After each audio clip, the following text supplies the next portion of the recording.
So, have you ever heard about Jim Jones and the whole Jonestown tragedy? Yeah, but I don't know all the details. It's such a heavy topic. Oh, absolutely. It's one of those stories it's mind blowing how it all unfolded. I Yeah, mean, over 900 people died in that mass suicide. that's just unreal. How did it even get to that point? Well, it all started with Jim Jones himself. He was born in 1931 in Indiana, and from a young age, he was really into religion and socialism. Hmm. He was passionate about racial equality too. So he used those ideals to start a movement? Exactly. In the 1950s, he founded the People's Temple. It was a Christian movement that emphasized social justice and communal living. Right. He was a charismatic speaker, and he attracted thousands, especially African Americans who were drawn to his vision of a utopian society. That's interesting. It sounds positive so far. It did start that way. The temple grew a lot in the 70s, even having a strong political presence in San Francisco. But then things started to take a darker turn.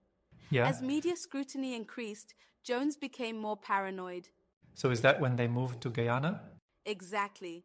In 1977, he moved his followers to a remote jungle settlement in Guyana, calling it Jonestown. Right. It was supposed to be this paradise, a self-sustaining socialist community. But it wasn't paradise, was it? Not at all. It quickly became a nightmare.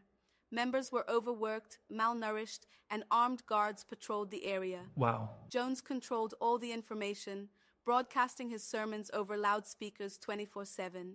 That's intense. It's like living in a constant state of propaganda. Exactly. And if anyone tried to leave, they were punished or forced to confess to things they didn't do. That's horrible. By 1978, rumors of abuse and human rights violations started spreading. Is that when the US got involved? Yes, Congressman Leo Ryan decided to investigate. He arrived in Jonestown on November 17, 1978, with journalists and some concerned family Okay. members. They wanted to see what was really going on. And what did they find?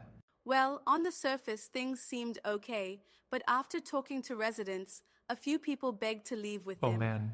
As they were heading to the plane, Jones's armed guards ambushed them. Wait, they attacked them? Yeah, they opened fire, killing Congressman Ryan and 4 others. That's insane. It was a turning point. Jones knew the authorities would intervene after that. And that's when the mass suicide happened? Sadly, yes. He ordered his followers to drink cyanide-laced flavor aid. Over 900 people died, including 300 That's so children. tragic. Jones called it revolutionary suicide. You know, it's hard to wrap my head around that level of control he had over people. I know what you mean. It's like, how does one person convince so many to follow such an order? Exactly. It's a chilling example of manipulation.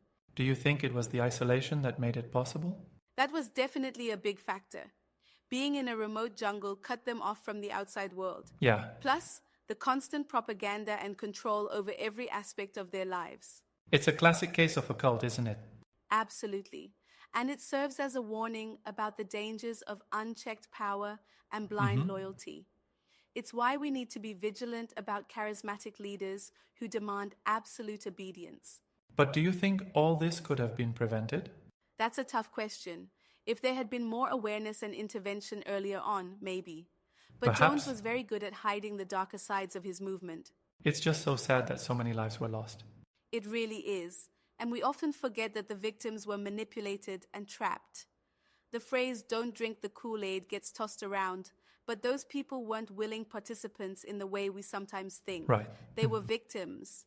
That's an important point. We should be more sensitive when using that phrase. Definitely. It's a reminder to look deeper into these events and understand the human aspects. Yeah.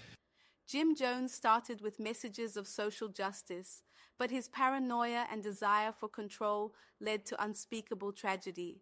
It's a lesson in how power can corrupt, isn't it?